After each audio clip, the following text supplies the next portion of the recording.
You're watching the Midday View on eNCA DSTV channel 403.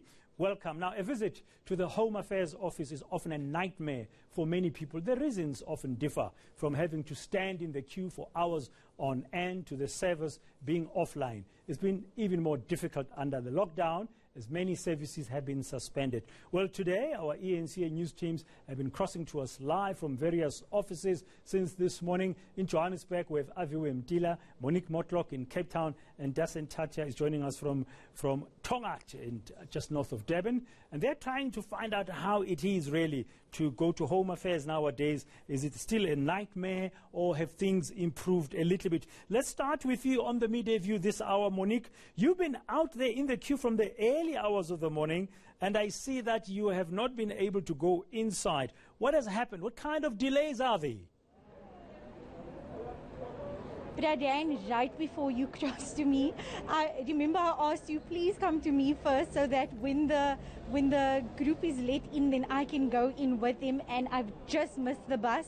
The group that I was supposed to go in has just gone in. So to be fair, I could have gone in with them and been inside, getting my application for that smart ID card. Yes, I've been here since about 5:35 this morning. We joined the line at 6:15, 6:20. So it's been about a 6 to 7 hour wait. The line only just started moving over in the last hour or two, because what had happened was, over the weekend on Saturday, cameras at this branch in Bellville had been stolen. So this morning, IT technicians were here to install new cameras and set up that system. That's why we've experienced major delays here in Bellville. Okay, well, I guess that's the experience of dozens of people, Monique. And what have the people who've been in the queue with you since 5:30 this morning been telling you about their experiences? People have understandably been upset, frustrated, even though we had Home Affairs officials regularly walking through the line, speaking to people, letting them know what the situation is inside, asking for patience. But despite this, people were furious, because many people took the day off from work to be here to run errands, come with their children to get their children's ID cards sorted out. One woman in particular, she took the day off today to be here with a son who's in matric to get his ID sorted. Take a listen to what she had to say earlier. She was here from 5:20 this morning. Actually standing here since 5:20 this morning, and it was very cold, and we're still standing here. And I'm actually coming with my son for his ID for matric. And so earlier I was here with you when the Home Affairs official asked us for patience. Yes. Are you feeling patient? What are your thoughts were when she informed you about the cameras still being set up? Actually, at first the gentleman told us they're waiting on the cameras. And next she came around and told us the cameras was actually stolen. And they got the new cameras installed, but it's actually a new version, and they're busy sorting it out inside. So we must just wait. And how does that make you feel? Did you expect to spend most of your morning here at Home Affairs? Actually, I took off from work to bring my son to Home Affairs for his ID, and actually I'm furious because I'm standing all morning in the cold, and it's difficult to stand here, and yeah, that's all I can say.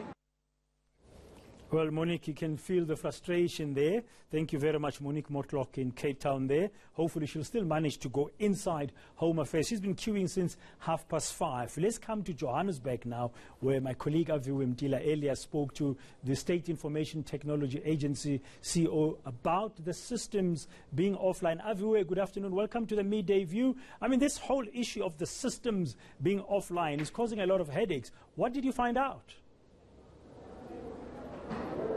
Well, it's a system that really causes headache in the various branches around Johannesburg, in fact nationally. But today was a much more pleasant day for myself away from Monique. By 9 o'clock, I was finished at the Randburg Home Affairs, applied for my smart card identity documented. In fact, I'm just waiting for an SMS now that will tell me when to collect it. Hardly any glitches there. I then moved on to the Johannesburg CBD, where the systems today were all online and operating, and even in Alberton, where I am at this very moment, the systems still continue to be operating efficiently with no glitches so far. But it's a different picture when you speak to the staff members on the ground. They tell you that at this Alberton Home Affairs branch last week, at least 3 of those days, 3 of the 5 weekdays, the systems were down, where dozens of people had to be turned away.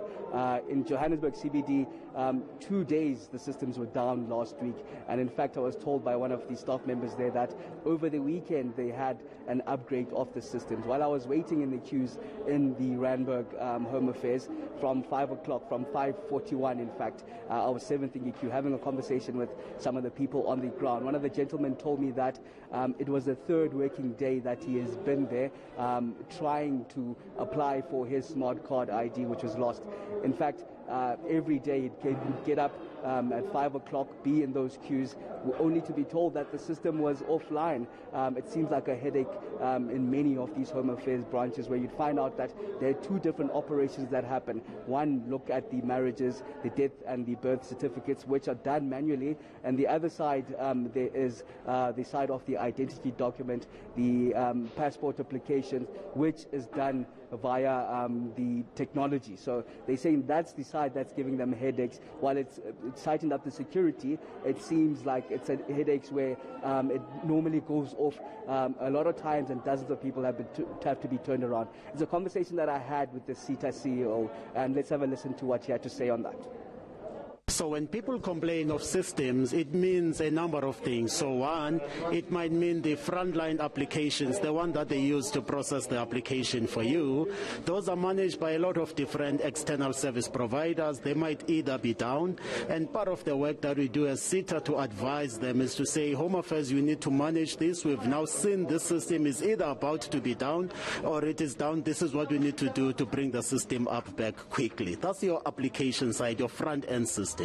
The other part, it also deals with the network that comes to the department, because each and every site and office, like where we are now in Randburg, you will find that most of them have one line of data connectivity. So part of what we are working with them is to make sure that you balance so that systems don't go off. Also the network that comes here, can you have redundancy? Can you have multiple lines? Can you have fiber and satellite to ensure that if somebody digs, municipality maybe digs on the road across your Home Affairs office, you can still automatically connect using a separate technology that will be available. So that's part of what we are implementing now with Home Affairs, but also nationally, where the core systems for Home Affairs are being kept, at least we can confirm that all of those systems now have multiple redundancy to ensure that your national systems don't necessarily go down.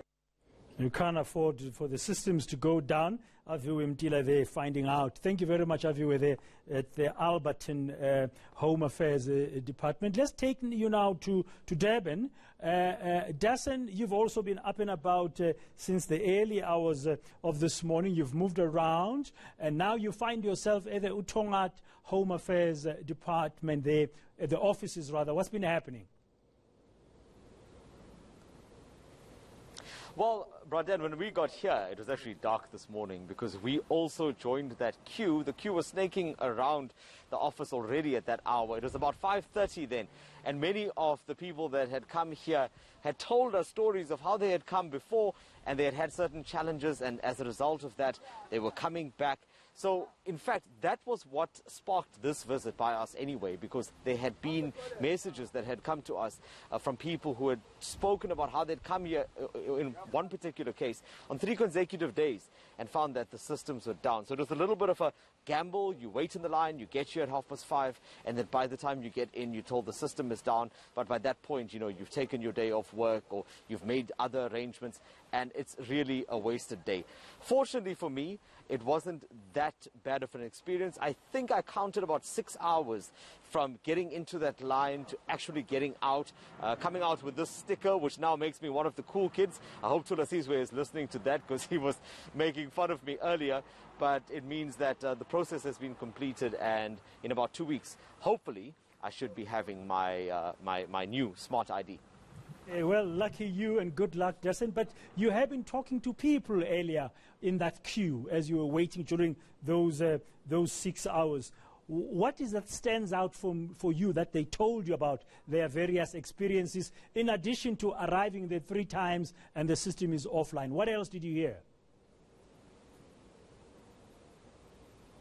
Most notably, Braden, was that when the officials from inside the office had come out and then started making sure that there was social distancing, and this was after about the first 2 live crossings that we had done here, a lady in front of me remarked, well, I've never seen that before. And as to whether this is something that's done on a regular basis or not, it's not something that we can say by just visiting this, this branch on one day. But she wasn't the only one that had made that comment. They were quite surprised that the line had moved quite quickly today. But let's listen in to some of those conversations that I had with those that later became my queue buddies. Just after 5. Okay, what are you here for? Passport renewal. Have you been here before? I haven't been here before. I've been to Durban about 3 times. Didn't make it. Went there early as well, but... So what were the problems that you experienced? System going down. So coming out at 8 and then telling everyone, no, you're not going to make it. So, yeah, that's a big problem. The system seems to be going down a lot, and the queues are just very long. Are you feeling a little more confident today? I hope so, yeah. The queues are a lot shorter here, so I think we should make it, yeah. Okay, thank you very much there, Justin Tata. At least you don't have to go back to any queue now that you've got your sticker waiting for your smart card ID. Thank you very much, Justin Tata, there at Utongati, outside the offices of the Home Affairs Department, just north of Durban there, as we've been doing our focus here on eNCA, about the kind of service that today Home Affairs provides to South African citizens and anybody who's using that service. I understand